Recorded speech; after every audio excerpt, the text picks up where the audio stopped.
Gen C podcast.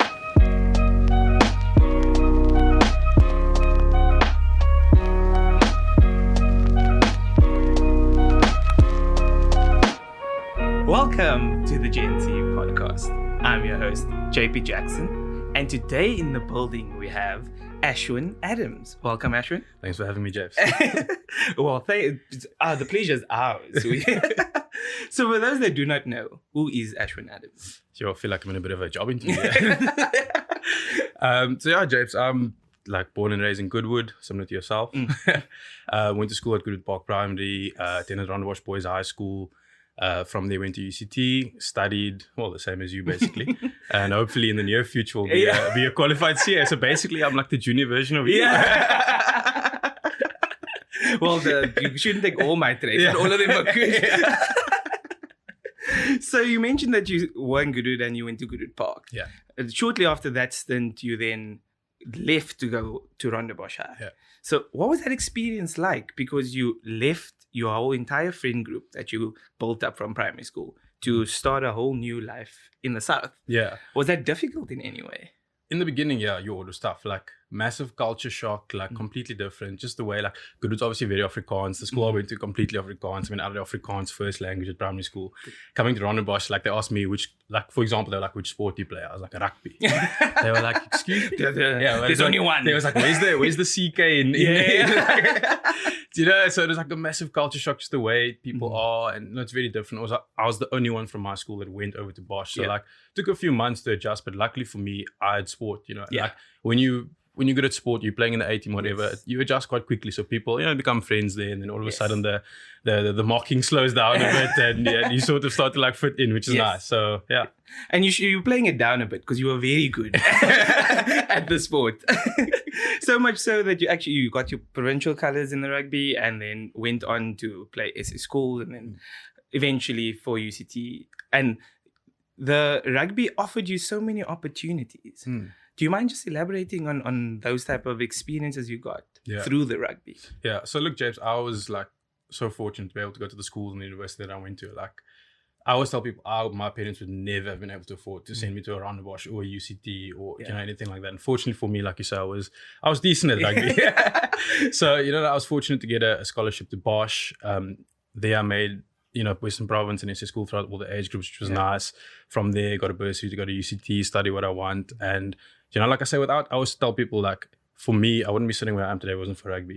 Rugby opened the doors. I got to see the world as well. Went on tour to Japan, toured all around the country, through Varsity Cup, played 5 campaigns for UCT. So, it's just, those are the opportunities that I got, which is nice. And made great memories along the way. Yeah, met awesome people, some not so awesome people.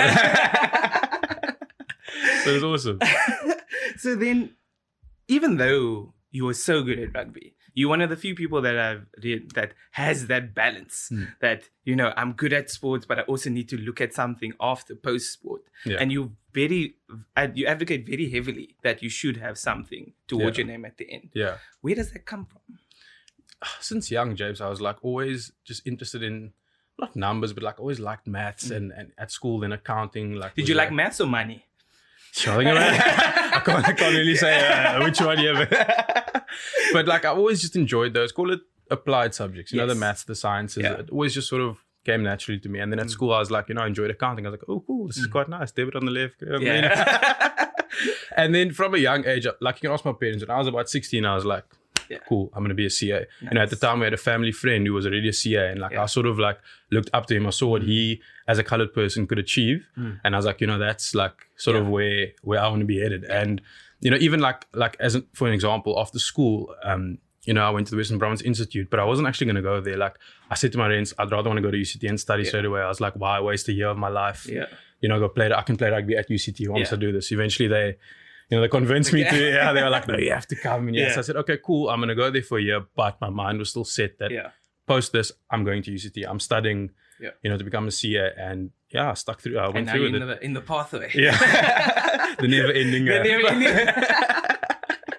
So you also, you touch on the fact that your mother, you had the conversation with your aunts. Yeah. And your dad is also a professional athlete, or used to be a professional athlete in the bodybuilding space. What inspiration or was he to your career? Yeah. Like, I mean, we spoke briefly about it before we started, but like I said to you, that my parents are part of my why. You know, I look at like, you know, how they grew up, how tough it was for them back in the day. And I look at what my dad could achieve, you know, under those circumstances. And I'm like, who am I to not sort of match that, if not be better than him, you know, respectfully. You know? Respectfully. Yeah.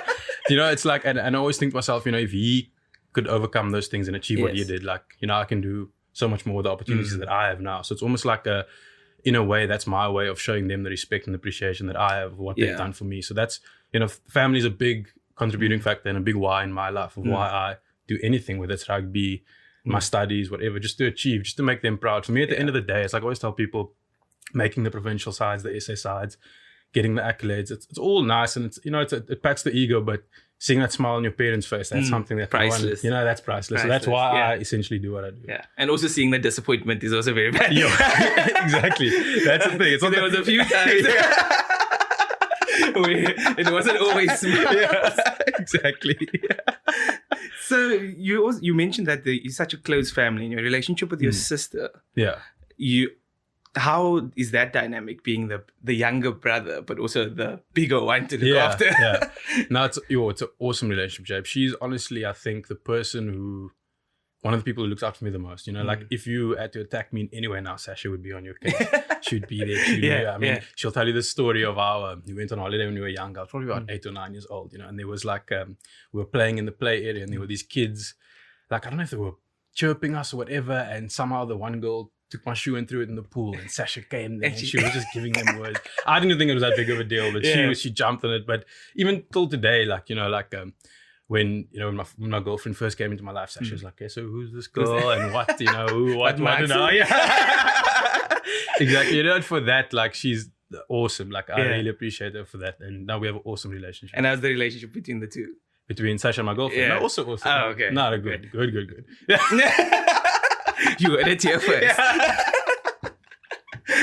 Okay, cool. So you mentioned that you went into the CA because you liked the practical element. Was there any pressure to go that route just because you had brains? Because like one of the topics that we discussed was that in our community, we tend to push people in directions just because they have the ability, not because they want to. Yeah. Was that something that you decided on your own? Or was it something, like you said, your dad had a friend or your uncle that you looked up to? Yeah. But was that ultimately your decision? I would say yes. Like, at no point did my parents ever say, like, even suggest, like, I think you should go into accounting, or I think you should do maths or physics, whatever. Everything was my choice. And that's also the one thing I appreciate, that my parents let me make those decisions, you know. Like, it's so easy to see, like, this kid has the ability to do certain things. I'm going to force him to go in a direction that I perhaps couldn't go into, or, you know, that kind of thing, where I didn't feel that kind of pressure at all. It was always my choice. Even like with sport, my dad always said to me, he was like, if you decide today you don't want to play rugby, you tell me you want to go and play whatever sport, you know, I'm not going to downplay it. I'm not going to speak badly on any other sport. But I didn't see you as a water polo player. Exactly. You know, he was like, that's completely your choice and we'll still support you regardless. So there was no pressure. I think all the pressure that sort of came onto me was only from myself. Yeah. You know what I mean? But not bad pressure, just, you know, pressure to achieve. Yeah, motivation kind of thing. So it was all through me. I decided I want to study this. I want to be, you know, a CA. So yeah. Let's go all out. So I'm going to do some quick 5 questions for you. Sure. Are you ready? Let's see. Koesister or Dunkin' Donuts? Koesister. Oh, why? I mean, come now. There's no argument. There's no argument there. No argument. I don't want hate from the people either. Gatsby or Wembley? I'm going to go Gatsby. Okay. Any specific one? Golden Dish is a favorite. Oh, Full House. Oh, just obviously. You're getting it too right. Okay. Springboks or All Blacks? Obviously Springboks. No. That's a controversial topic. Springboks. And then lastly, sloffies or slippers? What's the difference? I love it. Yes. So the sloppies, we generally say it's the one that's the bedtime. Okay. The bedtime roll-ons. Yeah. And then slippers, you have yarn. Yeah. I'm gonna go slippers. So I think the last thing that we should just cover is, if there was ever something that you could tell your younger self, anything that you kind of know now, or something that you learned, what would that be? I think for me, I'll say when I was younger, like I used to look at the end goal a lot. And I think often when you do that, you miss what happens in between. Yes. And I'm not saying that I regret anything, but if I could go back and chat to younger Ashwyn, I'd say just enjoy the now a bit more. Don't really focus on what's next. That'll come. Like, I would say to him, like, just focus on your next step. If you know what that is, take that and enjoy that moment. And the next one and the next one. It's like, it's so easy. Even when you start varsity, you go, I'm only going to become a CA in 8 years' time. Do you know what I mean? It's like so far. When you start getting 8, you're like, I've got matric in 4 years' time. It's like, so enjoy the now. Don't be easy on yourself. That's amazing. I think a lot of the people, and I also catch myself at times, we're so focused on the goal. And you forget that the process is actually what makes the goal worthwhile. Exactly. At the end of the day. Exactly. But thank you very much, Ashwyn. Thank you for joining us. If you like the content, like, share, subscribe, and we out. Peace.